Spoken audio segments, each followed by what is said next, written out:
Welcome to CTV News Your Canada. It is Tuesday, April 22nd. We'll bring you profiles of fascinating Canadians and stories about your community. Thanks for watching.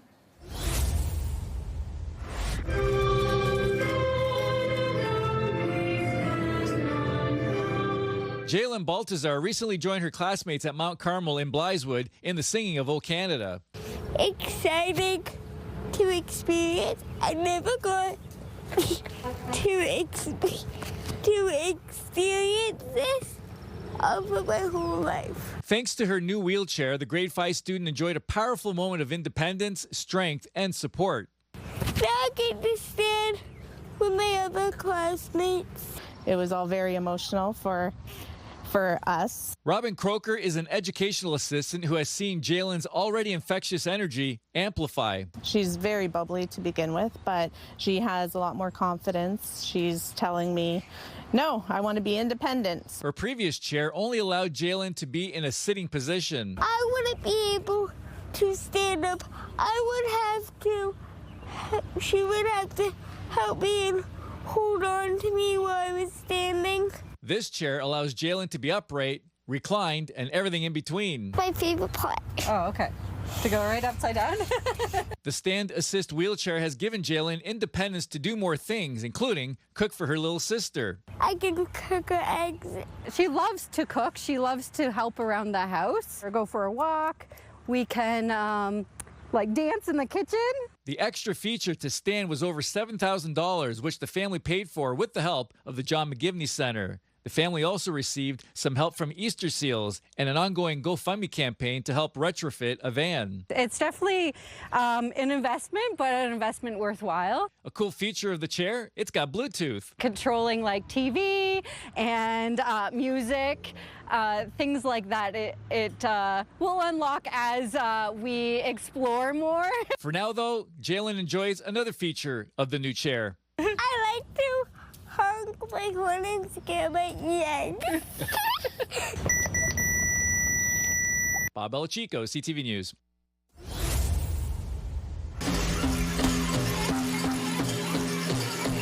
People from across the globe travel to one of Canada's largest powwows, even from as far as South Korea. I can feel the power and energy and spirit and pride of First Nation people in Canada. Being introduced to the cultural dances and festivities for the first time, dignitaries from Hanyang University say the experience is powerful. I can learn long history of Canadian people. It's not a history about 150 years. It's thousands of years of people lived here and their spirit inherited even in now. They brought me and shared their culture with me, so I just thought it would be awesome to do the same and share my culture with them. After participating in a cultural exchange trip in Korea, Tyrone Perot thought sharing the First Nations University Spring Powwow with professors from Hanyang University would benefit both communities. I hope that they just get a good look into Indigenous culture and they get to experience what it's truly all about, which is community and traditions, and just being able to continue passing those down to new people and Indigenous people as well. The First Nations University says the traditional event creates a space for everyone to come together to celebrate humanity and life. The powwow community travels far and wide to attend powwows, and so it is our privilege to host this particular powwow, which has been happening for 46 years, and it's become very, very large. Now opening it up to the world, Van says he cannot wait to come back. Please, many Koreans come to this powwow and feel the energy and spirit of real Canadian nations. Sierra D'Souza Butts, CTV News, Regina. At TD Place, hundreds of fans getting a first glimpse of Ottawa's newest professional sports team. So nice that they thought to do this and everything, and we can't wait for the games to start. Among them, Xandra Koopman and her daughter Sloan, ready to cheer on Ottawa Rapid FC. Go, Iowa, go. The Rapid are one of 6 teams making its debut in the new National Soccer League, the first professional women's soccer league in Canada. We are by Canadians, for Canadians, and I think, it's time.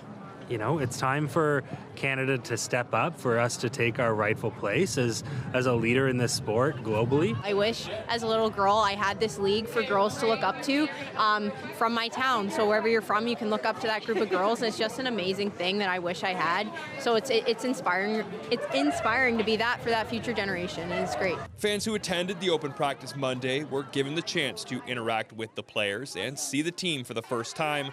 For midfielder Miranda Smith, she says it means even more having grown up in the city, now back playing in front of so many fans. I feel it's the first time that young girls in the city have attainable role models to come out and watch. So I think for them to be able to come and see it and hopefully continue to be able to come out and see it will only encourage them to keep playing and then have role models that they can see all the time. For Koopman and her daughter Sloan, a soccer player herself, she says they'll be cheering on the Rapid every chance they get. If we're here at the practice, you can expect us at the games too, that's for sure. So whenever we can, we'll be here trying to support them, cheering them on. It's a great thing to do to get out with the kids and everything, and they love it. The Rapid kick off their inaugural season Sunday, hosting Toronto FC at TD Place. Josh Morano, CTV News, Ottawa. It was an excellent year. For 49 years, Pierre Fauché and family have been running La Sucrerie de la Montagne in Rigaud. They tap their trees and collect the sap the old-fashioned way, says son Stéphane.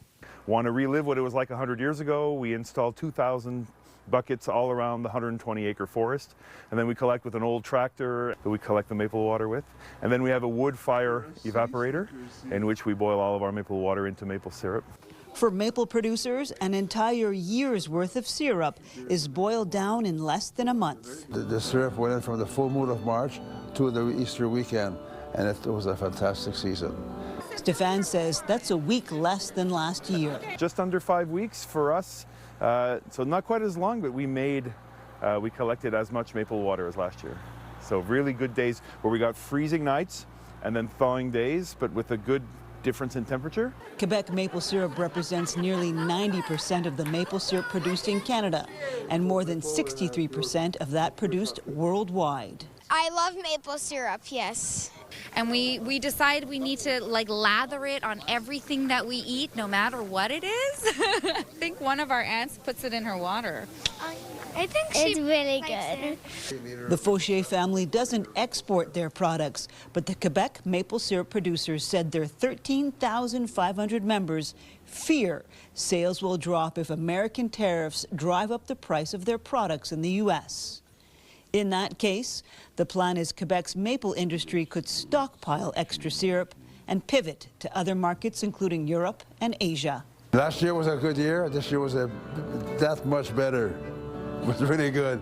Hoping the sweet news continues. Christine Long, CTV News, Rigaud.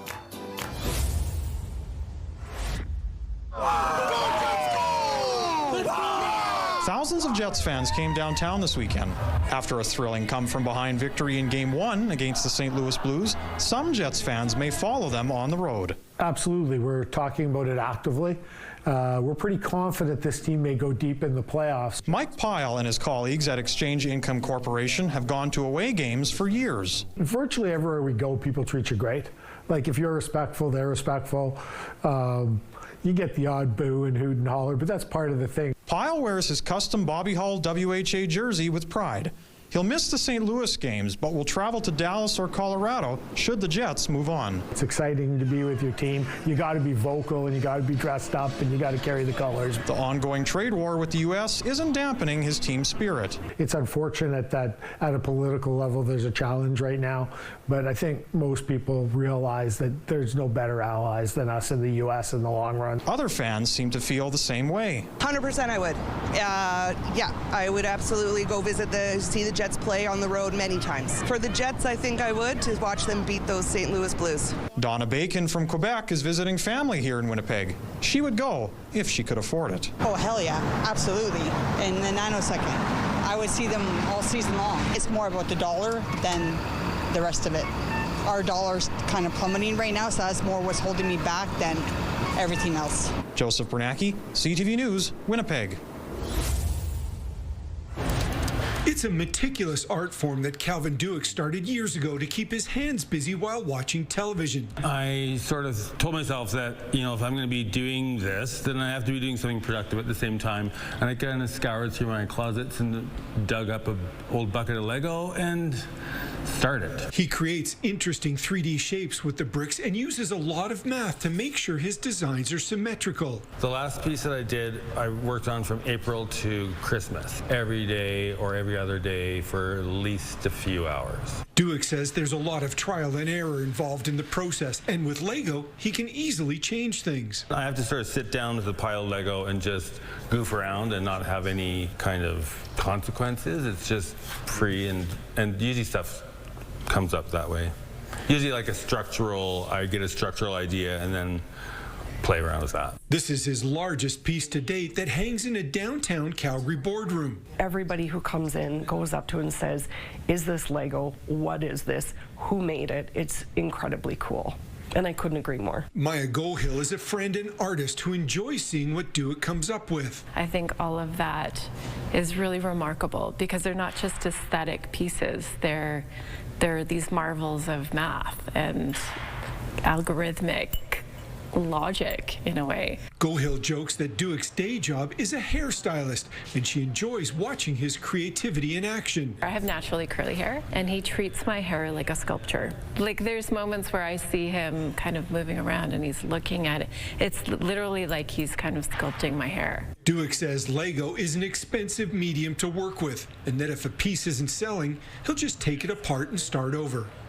Kevin Fleming, CTV News, Calgary.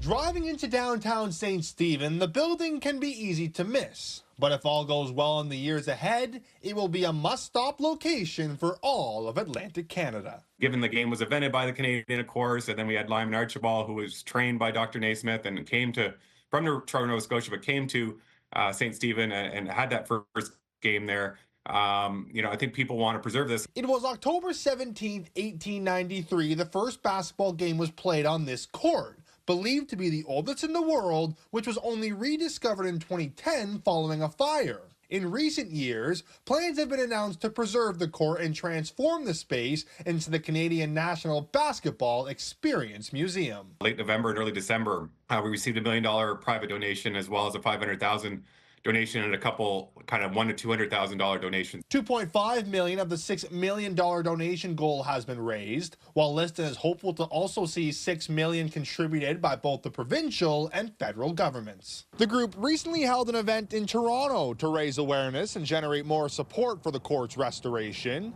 Among the attendees was the CEO of Canada Basketball, a number of Toronto-based CEOs and VPs, and even New Brunswick Premier Susan Holt. With a new wave of patriotism being displayed by Canadians amid a trade war with the U.S., Toronto Raptors broadcaster and Canada Basketball board member Paul Jones says residents should embrace the country's role in creating the sport and its potential in growing the game. Especially the younger kids, it gives them a chance to see something and touch something connected with the game that is Canadian. And you never know what inspires somebody. Officials have a number of events planned for the summer, including the 4th annual Archie Golf Tournament, as they dribble closer to making this basketball museum dream a reality. Ava McRae, CTV News, St. Stephen, New Brunswick. Here at the Canadian Light Source, scientist Michelle Fauger is doing significant work using the intense light of the synchrotron to examine proteins linked to cancer. Proteins in the body are like little molecular machines, and they are involved in all the functions that we do in the body, like oxygen transport, communication from one cell to the other. And when these proteins malfunction, they can lead to diseases like cancer. The breakthrough work he's doing using the only synchrotron in Canada, gathering data about the RAS protein, which has connections to cancers like neck, head, and urinary tract. Sort of the experiment is that they will now understand the exact shape of this molecule down to the atomic level, so where all the atoms are, and that helps in drug development. So once the scientist here at the Canadian Light Source gets all that data, it will then be sent to Quebec, where the researcher there will take over.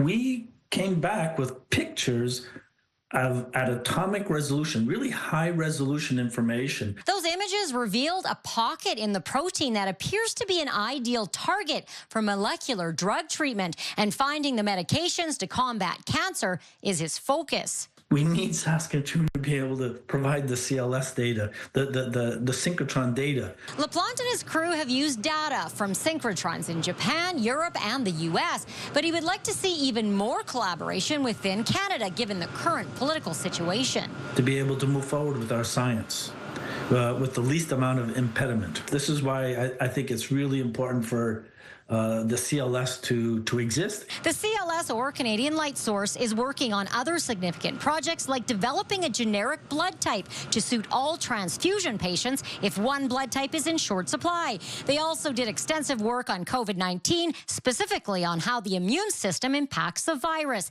This, in addition to their projects on cancer. Carla Shinkrook, CTV News, Saskatoon.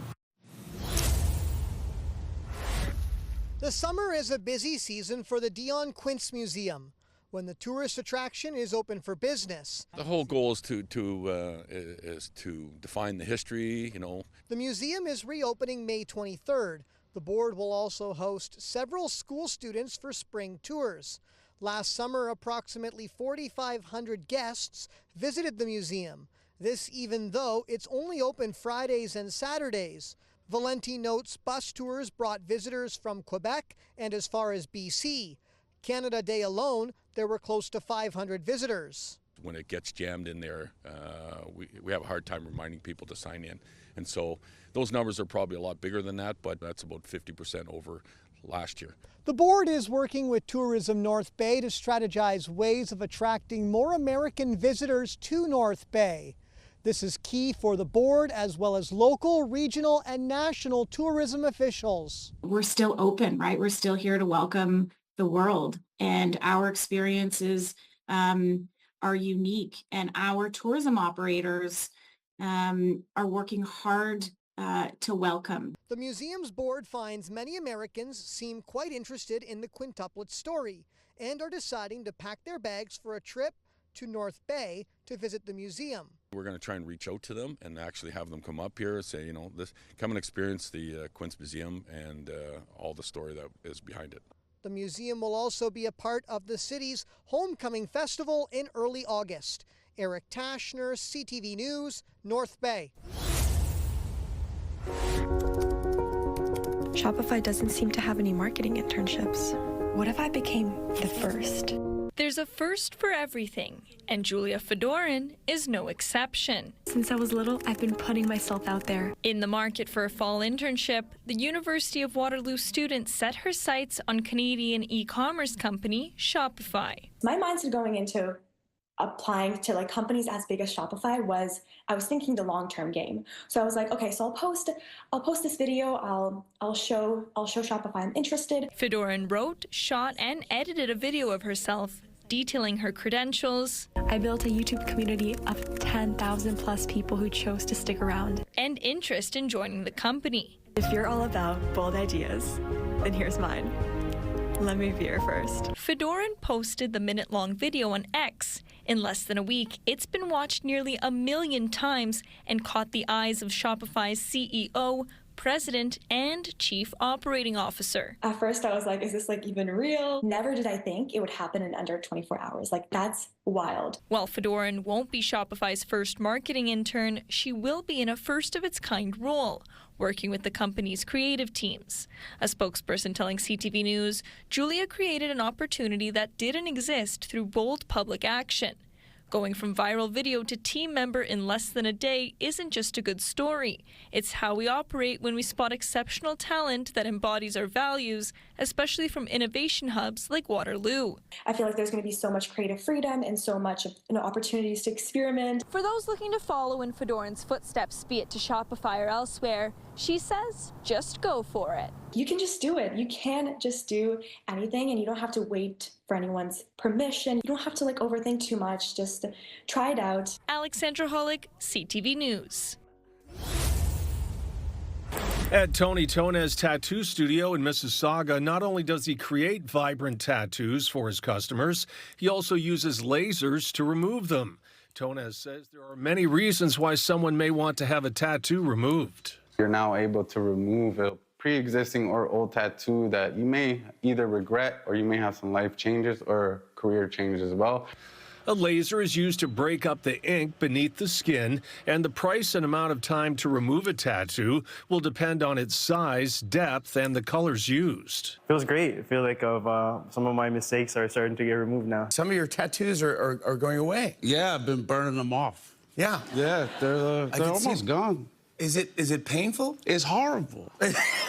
Comedian Pete Davidson used to have over 200 tattoos, but by using laser tattoo removal, he's gotten rid of almost every one. Are you going to keep any? Maybe like 2 or 3, but I'm trying to clean slate it. Removery has 5 tattoo removal locations in the GTA. The company says while about 20% of its customers remove a tattoo so they can get another one, others are looking to make a fresh start. Often you get a name of an ex and the relationship doesn't work out, something misspelled. You can have a tattoo you got when you're 18 and you're 35 or 40, just no longer resembles who you are. While the laser can be painful, there are numbing creams that can help. You usually need to wait about 4 to 6 weeks between treatments, so removing a tattoo can take as long as a year, requiring 6 to 12 visits. Most services will give you an idea of how long and how much removing a tattoo will cost. Vast majority of people, once it's done, completely done, it's a new life, a new beginning. It's a reset. Everyone's very, very happy, by the time it's over. And since removing a tattoo can cost thousands of dollars, you can pay up front, but some places will let you pay as you go or use monthly payment plans with financing options. On your side, I'm Pat Foran. Thick smoke paired with dwindling daylight. Fighting wildfires at night can be fraught. When crews are resting, the burn continues. And these fires are able to creep along and essentially break down a lot of the work that was done during the day. Suppressing the flames to give emergency responders a head start in the morning is why one BC company developed an autonomous drone. It automatically picks up water, dousing hotspots, even reaching remote areas. They have a 2-hour endurance at 400 kilogram payload with an airspeed slightly slower than a traditional helicopter. It's personal for Fire Swarm Solutions CEO Alex Deslauriers. In 2023, during one of BC's worst wildfire seasons, a home that had been in his family for 4 generations in Gun Lake was destroyed. At that point, as an aerospace engineer, I said, wait a minute, I know the people and the professionals that can really bring change to the problem that we have today. We've always wanted to have this technology to help us get to fires more quickly and more safely. Fire Swarm partnered with another BC company that will help provide training to operate the drones. I think that it'll take very little time for people to appreciate just how much safer they'll be, either at the edges of communities or around critical infrastructure, when equipment like this is pre-positioned and there are a lot of trained operators available to respond quickly. That rapid response is part of why it was created. The city of Kelowna will be testing it this summer with permanent plans for the drones to be deployed next year. It's an additional tool as BC and the rest of the country braces for another wildfire season. Isabella Zavarisi, CTV News.